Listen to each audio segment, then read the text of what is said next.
Hello, happy Wednesday. It is hump day, and this is the first of our weekly live trainings where we are going to go deeper into just some things that we can do to help. And today, the training that we're going to talk about is actually how to build a winning team. And as you can see, if you've been watching my lives, I got a haircut today. It was awesome. My barber was open, and I actually scheduled the appointment last week, and because they were so booked up, they've been so busy. But it was great to get in. My oldest, who's 11, and myself went in and got our haircut, and it feels so good. My hair was getting really long, and I was struggling to really know what to do with it. So now I'm back to kind of how it is normally. Yeah, I'm excited about that. So obviously, but if you're here for the first time, please definitely give StreamYard your permission to be able to post something live. I do like to interact with my audience while we're going live here, and I may be asking a couple questions along the way. And so I'd like to hear from you and see what you have to say. But as far as it goes, to get to there, go to StreamYard.com/Facebook, and that will get you right there. So another couple things I wanted just to talk about here. On our page, this is something that just kind of came up today, but we have a couple who it's a very, very tragic situation, and I'm going to try not to get too choked up about it, but there's a couple in Elite Marketing Pro who they are very, very amazing people. They've done a lot for the team. They're part of the dream team there. They've done a lot for everybody that's in the community, and they are amazing coaches.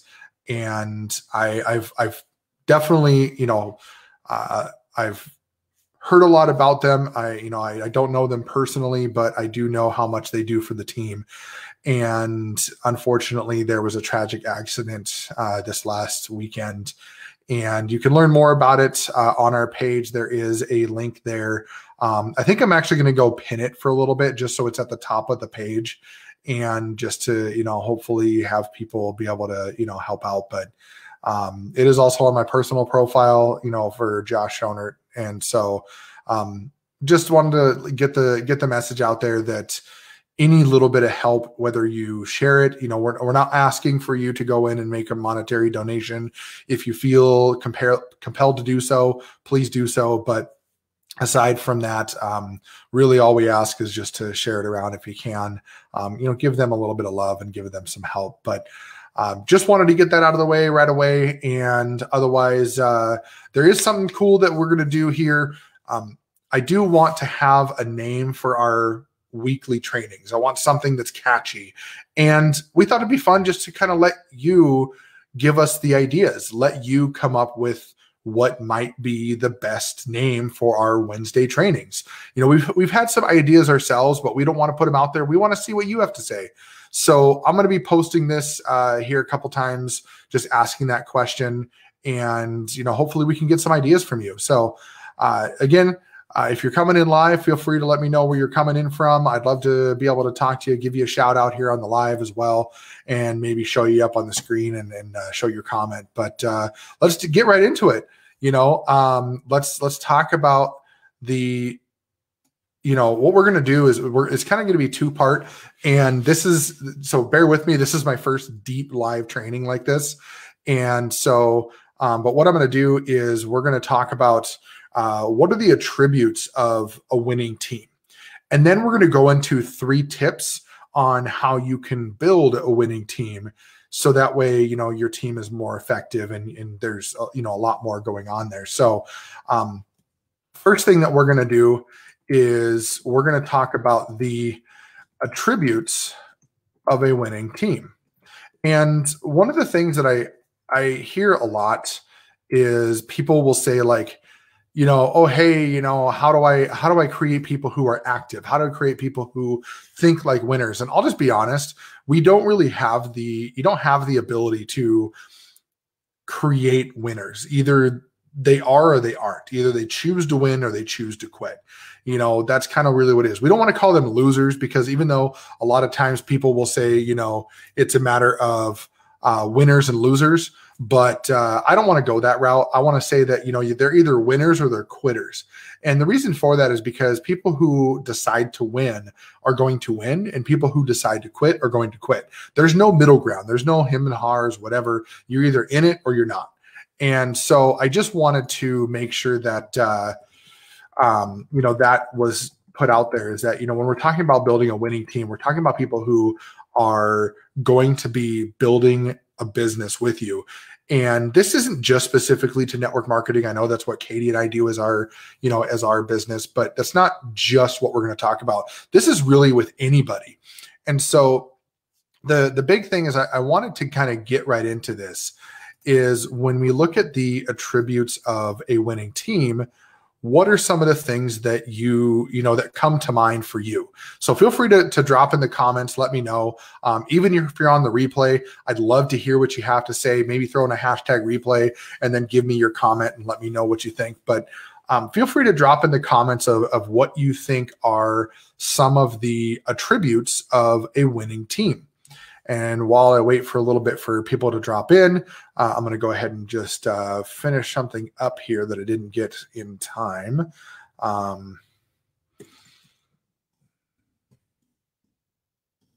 So anyways, I'm going to get right into it here. So attributes of a winning team. So one of the things that, how do I want to go about this? I think the biggest thing to think about with, attributes, let's start right away with just the obvious one, communication. When we talk about a winning team, we talk about people who are in constant communication with each other. And in that constant communication, one of the things that, people really miss out on is not just the communication of saying hi or whatever, but really providing value in that communication. We call it effective communication. So let's take into consideration like, a business update. So let's say you are in network marketing. Let's say you are part of a community of people who are building a like business, and you want to send a message out to your mentor. You're not going to send a message out and say, "Hey, mentor, everything's good. Glad to hear, glad to talk to you. Let me know if you need anything." You're going to go through and you're going to provide an actual update for your business. Some of the things that we provide to our mentors is who we're talking to. What are the things that we've been doing? What are our wins? What are our losses? What are some of the things that we've been doing in our business that, has been helping? What are some things that have been, helping us with personal development? You want to actually have effective communication, because you can't really have a lot of that effective communication if you're going to be, if you're just going to say hi, or you're just going to have these little things, you're not really going to have a lot of that effective communication. So you want to actually have some real meat in there. You want to have some real information that's going to be helpful for you, because you're going to have situations like that where you might see some gaps in there if you're not providing enough value. The other thing too is just being frequent. People on a winning team, they're going to frequently communicate with their mentors. They're going to frequently be giving them updates, and it's going to go back and forth. The more frequent you communicate with them, the more frequent they're going to communicate with you. So, definitely communication's key. If you are someone who really feels that communication is a large part of your daily life, communicating with your coaches, your mentors, your spouse, anybody. If you feel communication is important, go ahead and drop me a number 1 in the comments. If you're someone who feels like you could work on communication a little better, and you're kind of aware of it, but you're not really sure where to start, go ahead and drop me a number 2 in there. And then if you're someone who just really struggles with it, and you know what you got to do, but you just really can't get it moving, and you'd like some help with it, drop me a number 3 in there. I'd love to know those that are really just, struggling and things like that. Maybe there's something we can do to help. But getting right into it next, responsibility, personal and, team responsibility. And within responsibility, I like to think of responsibility as also within their accountability. So when we're talking about the, situations within a team of, you've said you're going to do something, you should be following through with that. But also, if you're tasked to do something, you should be following through with that, because it's not always going to be something that you said. It's not always going to be a, hey, I said I'm going to do this, I better follow through. There may be something where you may be tasked with something where someone says, hey, I'd like your help in doing this, or this is a goal that we have, or here's a team goal that we have together. And, we'd like your participation in this. And so one of the things that really stands out for me when it comes to that is just taking personal responsibility for yourself and your business to move yourself along in order to, keep up with that, with what your team is doing. And that even goes for you as a leader. Let's say you told your team, hey, I'm going to do this for you today at 8:00, and we're going to do this training, and we're going to do, all these things. And then at 8:00 rolls around, nothing happens. 8:05, nothing happens. 8:10, nothing happens. Your team is going to look at that poorly, and you're not going to be building a winning team because those attributes aren't there. They're going to see that, and they're not going to follow that, that leader. So there's definitely, you definitely got to have that responsibility in yourself, in your business, in your relationships, to really follow through. And so, if you are someone who you feel like you are doing well with personal and business responsibility, feel free to drop me a number 1 in the comments. And then actually, you know what? Let's do this differently. If you are, if you feel you're good with personal responsibility, because I don't want to mix up the 1s and 2s from other things. If you're good with personal responsibility, but you are, and you don't think that, there's anything you struggle with there, give me a thumbs up, give me a thumbs up emoji. And if you are, really struggling and not really sure where to go with that, or that you need to work better on that, don't give me a thumbs down.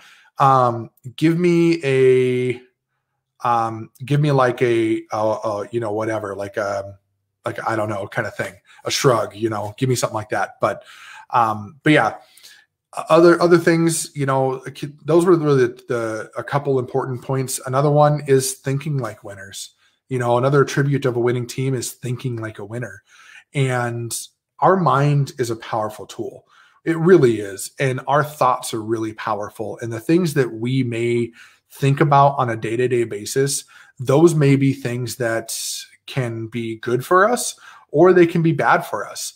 And how we use our mind is going to really determine our future. And I used to struggle with that a lot. I used to think about like, oh man, this isn't going so well. I'm not going to get anywhere. Early on in our business, a couple of years ago, we really struggled with keeping that positivity, that positive mindset, positive mental attitude, as I like to say. So, or actually, I like to say it because I've heard it somewhere else. And so the big thing with that is when you are really thinking like a winner, you're going to help other people think like winners. You're going to help other people understand that you are thinking in the best interest of not only yourself, but everybody involved. And your positive thinking, your positive mental attitude is going to rub off on other people. And so it's going to help build that winning team because you're going to have that attribute. So thinking like winners is another attribute. Partnership is another one. Locking arms with one another, being an actual team player, not just being a lone wolf, going through and supporting your team, helping your team, cheering people on, things like that. Those are going to be things that people will remember, and they're going to want to follow, and they're going to want to duplicate. That's where you're going to really start becoming a leader, because if you are showing that you're in the front lines with everybody else and that you're pushing yourself to do more and more and more, you're going to find that you're going to have more ability to really teach that to other people. And then last but not least, when it comes into attributes of a winning team, we'll get to the tips here in a minute, but I just wanted to go over this here because I think it's important to understand the attributes of a winning team before we get into things that you can do to help build a winning team. So, but like I said, last but not least, trust. Trust is probably the most important. And I saved it for last because I wanted to make sure that I really touched on this one because this is something that I've had happen with me in the past. I've had trust really burned, and I had a lifelong friendship that almost got destroyed on this. And I'll tell that story here in a minute. But a couple things about trust is without trust, there's no friendship. And without friendship, there's no trust.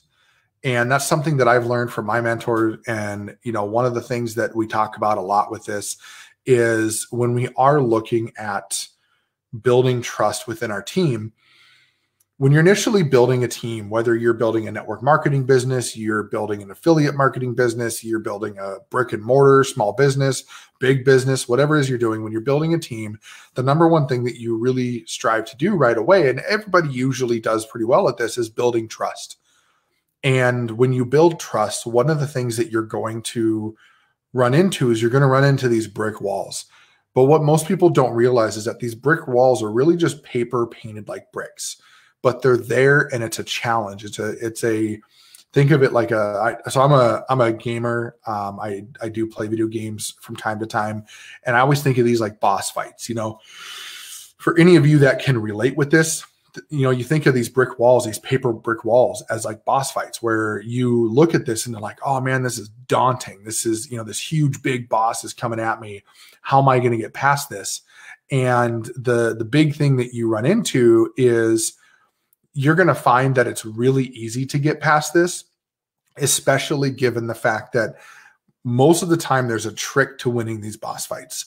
Most of the time there's a trick to getting past that big challenge. And it's just a matter of finding that trick.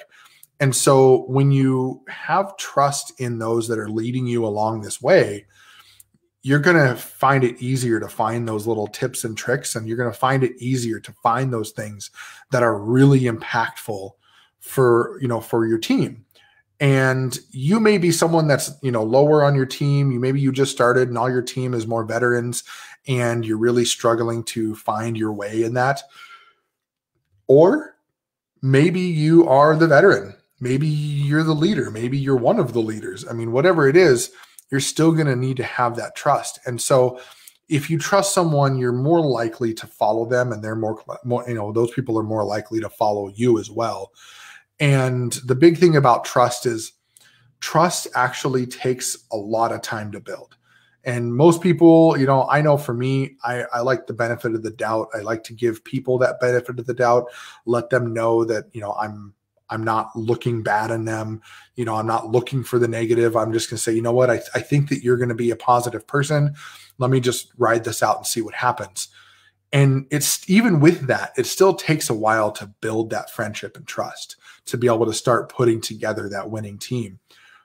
But the hard part about that is trust can drop off just as fast as it got brought up, if not faster. And I think personally, that trust will drop faster than it does anywhere else. I think it drops faster than it takes time to build. I think trust is one of the first things to go when you wrong somebody. And so to get into that story, and I really think that this is something that, I'm not going to name names, but if this person is watching, they're going to know who it is. But so I'm going to take a quick drink of water here. All right. So some time ago, I had been doing a lot of different things. I was trying different things. I was trying to, make ends meet. This was well before Katie and I got into our current network marketing opportunity. I'd been through network marketing things before, MLM type stuff. And a great friend of mine who I've known for many, many years, he came up to me and said, "Hey, I know that you're looking for a job. I have an opportunity for you. I will bring you through the process, but I just need to know that you're committed." And what it was is he wanted to get me on his team for selling supplemental health insurance. And for any of you out there that know what supplemental health insurance is, this is stuff like heart care, cancer care, things like accidental insurance. Think of Aflac, right? It wasn't Aflac, but think of Aflac. It's very similar to that. That was actually one of the competitors that we had. So what ended up happening was we went through, we sat down, and I pulled out all the stops. I was questioning everything. I was going through it all, reading all of the way that people get paid. It was an advanced commission system, which means that, you sell a policy here and it's for a year long. So they advance you the whole year amount up front. And then you get residuals off that month over month. And so as long as that person goes through the year, then you're good. You start making residuals and you're fine. But it takes a few months to get there. So you have to make sales pretty much every week to make ends meet. And the goal was I wanted to make $1,000 a week. Excuse me. So either way, that's when I started, obviously. But so we sat down and I said, okay, you say that this is lucrative. You show me that you actually are making this money, and I will be more than happy to join you. And right there, he whipped out a pay stub, put it right in front of me. Sure enough, thousands of dollars in 1 week that he made. I couldn't say no. I was thinking of my family. I was thinking of the fact that my wife, wanted to stay at home, and that she wanted to take care of the kids and everything like that. And I had no choice. I said, yeah, I guess I will do this. So what he did is he put me through the licensing process, because to be a supplemental health insurance provider, you have to be licensed. So he put me through that process. He paid for the test. It took me twice to pass it. The first time I didn't pass. The second time I passed barely. But this wasn't a field I was knowledgeable about, not even the slightest. So basically what happened is I came through. I started with him. First, I started riding with him. So we were splitting commissions. He was nice enough to split 50-50. And so I started making money right away. He was good at what he did. He doesn't do that anymore right now, but he was good at what he did. And so he taught me well. We went through the whole training and everything. And when it really came down to the end of it, basically what had happened was, so I was doing well on my own. I was making a couple grand a week, I would say like 500 to 700 of that a week was going into expenses, but I was really making up for that. And then some, our finances were doing really well. We started, in a couple months, we started to really get ahead. Everything was awesome. And I had then a really good week. Like in 1 week, I think I brought in over $6,000 in a week, which to some people, they see that and go, oh, that's chump change. But at the time, that was awesome. That was more than I'd ever made. And that would actually put us on track to have a multiple six-figure income if I did that every week. And I thought, man, this is great. So the next week I was flying. I was feeling great. I was making more sales. I was doing awesome. And then I get a letter from the company that says, hey, your customer had canceled their policy. And I was like, I was just there. They were so happy that I showed up. They were so happy that I talked to them. What happened? So what happened was the people who processed the stuff in the background, they double processed this person's order. So it caused them to go over, and it also caused them to get double charged. Well, I didn't realize this when I got the paycheck. And so we paid a bunch of bills. We paid off a couple loans, and I'd saved some money off on the side for taxes. And the company said, hey, you got advanced all this money. You shouldn't have gotten that money. We screwed up, but now you have to pay for it. And at the time, I was like devastated, because there's no way we were going to be able to pay back $6,000. Well, actually, it wasn't the full $6,000. I think it was like $3,800 that they wanted back, because I had other sales throughout that week. So I was really hurt, and I didn't know through that process, because I had never worked for an advanced commission company before. So I didn't know through that process that being advanced commissions meant that you had to keep that, that person had to stay live through the whole year. And if they canceled later on in the year, it would just get prorated on how much you had to pay back. So think about that. Like, think about how trust can really be, brought down because you didn't know everything that there was to know about an opportunity. And then someone turned around, something happened, and then you had to pay back your income because of a mistake that the company made. Like, think of how daunting that would be. And so it actually, for that time, it really hurt my relationship with this friend, because what had really come to play is they ended up, we ended up not talking for a few months. And part of it was because I came to him and said, dude, you didn't tell me about this. You didn't tell me that I'd have to pay back commission that I made on these sales. Like, shouldn't the company be eating that if somebody cancels? Like, how is that my fault? I'm just the one who made the sale. I didn't do the cancellation. And he goes, oh, well, that's just how it works. It's right here in the contract. And he went and actually pointed it out to me. And I'm like, okay, so and I take responsibility for not reading the contract in its entirety. And we are all guilty of this. Don't tell me you've never done this. If you haven't, you probably have some form of OCD or something like that. I don't know. But everybody just skims through. Everybody. I've never talked to a single person that has not skimmed through contract terms and conditions, terms of service, privacy notices, all that stuff. You just kind of go, yep. Okay, agree, whatever. Because who wants to sit there and spend hours reading through all this content? Now, I've learned my lesson since then, and things that I'm really passionate about, things I really care about, I will go through and do that. So, but yeah, it really tore apart our trust. And it took a long time for him to convince me that, or for him to come back to me and really say something. And it took a long time for me to trust him again. And what's funny is later on down the road, he asked me to get into another opportunity with him. And I said, no, not happening, not a chance. And so with that, it's difficult when you have situations like that. It's difficult when people, come up and say, hey, here's some things that are, really, here's some red flags.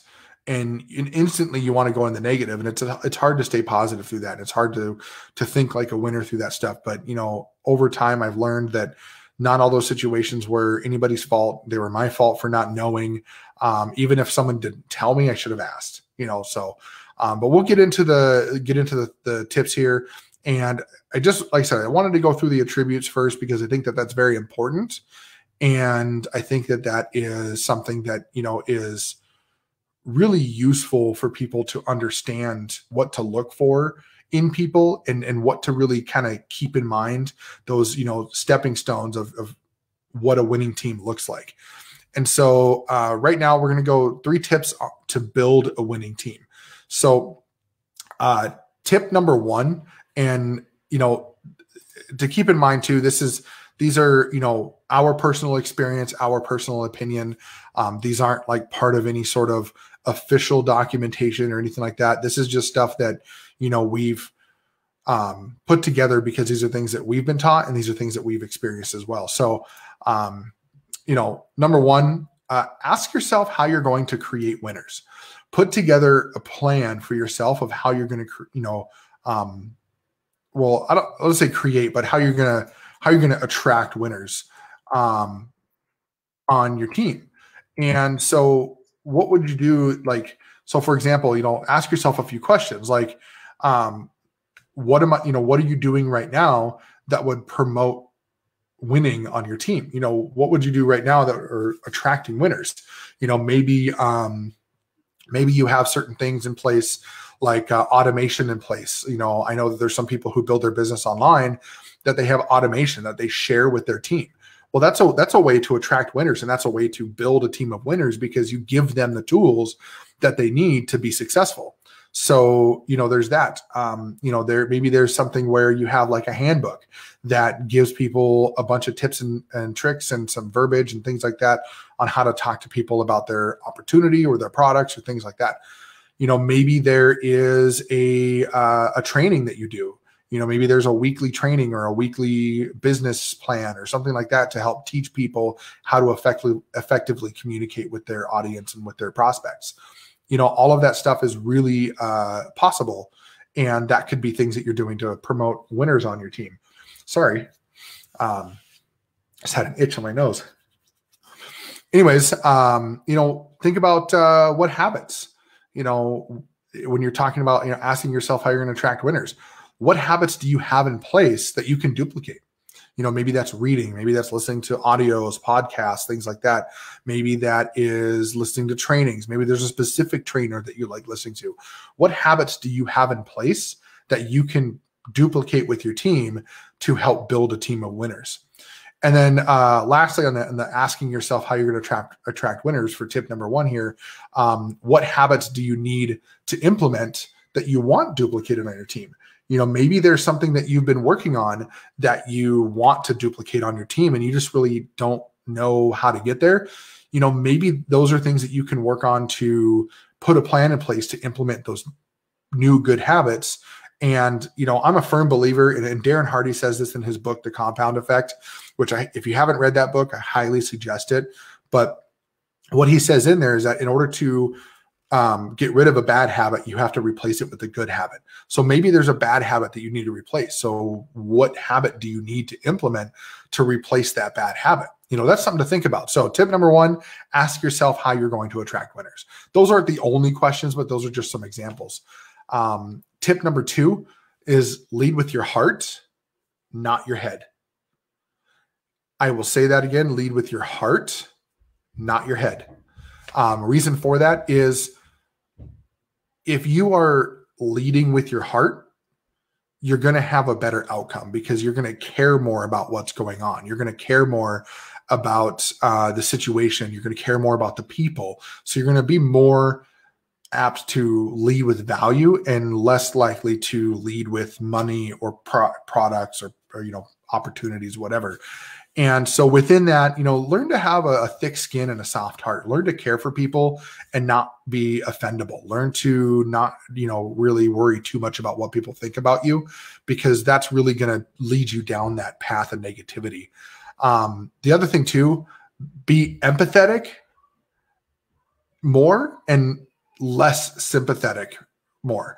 So be empathetic more and not as much sympathetic. And that doesn't mean you can't have sympathy, but just don't make that your primary. And the reason for that is if you know the differences between the two, I applaud you. I really do. If you do know the differences between between empathy and sympathy, go ahead and just throw a yep right in the comments there, because I think that that's really important to know the difference between the two. But for those of you that don't know, and you can put a no in there if you don't know, that's fine, or you don't have to put anything, but because I'm going to tell you. But with empathy, and I'm going to read the different definition because I don't want to screw it up, but empathy is the ability to understand and share feelings of another. So really to feel what other people are feeling. And that's really important, because if you want to build a winning team, you're going to need to be able to feel what people are feeling. You need to be able to really know deep down inside that they have your best interest at heart and your team's best interest at heart. And that's going to be hard to do if you're being sympathetic all the time. So the definition for sympathy is feelings of pity and sorrow for someone else's misfortune. Do you see how those really just kind of contradict each other at that point? So think about that is if you're being empathetic, you're feeling those feelings, whether if they're excited, you feel excited. If they're sad, you feel sad. If they are just kind of blah, well, you're going to feel blah. My wife and I deal with that a lot, actually. If one of us is having a blah day where we're just like, boham, whatever, the other one will start to feel that way. We're just like, man, you're bringing me down. Like, what are you doing? But so, and we have that kind of relationship, like we give each other a hard time about it, but that's just something that we've dealt with a lot when it comes with empathy, and we're both really empathetic. So sometimes it can be really bad, but whereas sympathetic, if she was feeling down, I'd be like, oh, I'm sorry. I feel for you, whatever, I have pity on you, oh, that sucks to be you kind of stuff. Can you see how that really comes across differently? Like, think about that. If you do agree, like if you say, yep, yeah, I just say yep in there. If you see how that's different, if you don't understand, that's okay. It takes time to learn those two things. I didn't know that right away. You know, years ago, I had no idea that sympathy and empathy were really that different, you know, but as I've learned more, I learned that empathy is really where the power is. You know, that's where you can really, you know, push yourself beyond your wildest dreams. And lastly, you know, within these 3 tips, tip number 3 is you are the average of the 5 people you spend the most time with. Now, it doesn't sound like a tip, but it really is. And let me tell you why.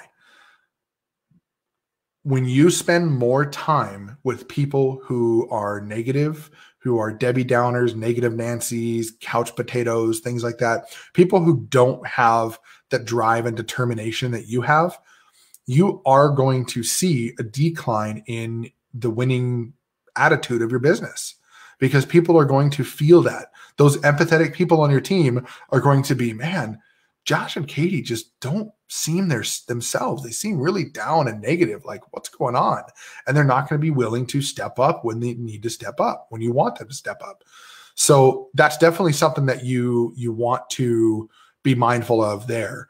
And so a couple points within this tip. So make time for people who lift you up and not who tear you down. You know, make time for those people who you feel energetic, you feel excited, you get around them and you're just like, yeah, I love this person. I really want to be around this person. Make time for those people. But those people that are really negative and Debbie Downers and just they really just, life sucks, pity me, woe is me, whatever. The more time you spend with them, especially when you're being empathetic, the more you're going to feel like that. Now, that doesn't mean cut everybody out of your life. It doesn't mean, you know, go and say, oh, well, mom and dad, you're negative Nancy, so I'm just going to cut you out. No, I'm not saying that at all. But just be mindful of who you spend the most time with. You know, Katie and I have had a lot of amazing advancement in our relationship, both with each other and with our kids. We've had a lot of advancement in our maturity, I believe, and with just our overall wellness of ourselves. We've had a lot of advancement with that because we started hanging out more with people that were positive and that were uplifting and less with people that were negative. And it really made a big difference. We didn't realize that at first, but it did. The other thing that we did, and this is something that we do constantly, and this is something that you may even have to keep track of, is don't make someone a priority that makes you an option. It was super difficult for us to do this because we've had friends that we would always reach out to. And every time we reached out, they would speak up and go, oh, I'm so sorry. I didn't reach out to you. I haven't talked to you in forever. Oh, you know, I should totally come over there, blah, blah, blah, whatever. I'm like, yeah, just let us know. Chirp, chirp, chirp, crickets. Never heard nothing. Call them again. Oh yeah, you know, I totally meant to reach out to you, whatever. Yeah, I'm just so busy lately, but yeah, let me know. Let me know when you want me to come over. I'll totally come over. We'll hang out. Yep. I didn't freeze there. That's just me. Like, yeah. So we would let them know and they'd come over. And the whole time they would talk about all the negative things that have been going on in their life. Now, granted, there is a time and place for that. There is a time and place for people just saying, hey, I need an ear. And it's okay to be that ear to lend to somebody.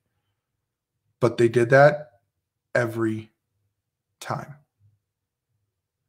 And sometimes we'd go months in between, and they would do that every single time. So we had to take a good look at those people that were making us an option. And we looked at people that were making us a priority. And those people that were making us a priority, we really started to spend more time with them. And those people that were making us an option, we started to spend less time with them. Some of them completely dropped off the map. They unfriended us. They stopped talking to us. They stopped answering our calls. And that's their choice. We still would reach out, but it just wasn't as often. Whereas those that we made a priority, or that were making us a priority, we made them a priority, and that became huge. They really helped us through a lot of struggling times in our lives. They helped us with our finances. They've helped us with a lot of these things that, came up in our lives, and it was amazing. And so the biggest thing is, look at the people that you're spending the most time with, and still spend time with friends and family, but look at who really lifts you up and keeps you moving. So to recap real quick, number one, when we're talking about the 3 tips. So tip number 1, ask yourself how you're going to attract winners, wingers. Ask yourself how you're going to attract winners. Winners are important to have on your team. There are winners and there are quitters. You're either a winner or you're a quitter, one or the other. There's no middle ground. So how are you going to attract them? What habits do you have in place? What habits do you need to have in place? What are you doing that you would, that would promote winners on your team? Number 2, lead with your heart, not with your head. Learn to have a thick skin and have a soft heart. Be empathetic. Understand where people are coming from. Feel the situations that they're in and really be willing to step in and help them.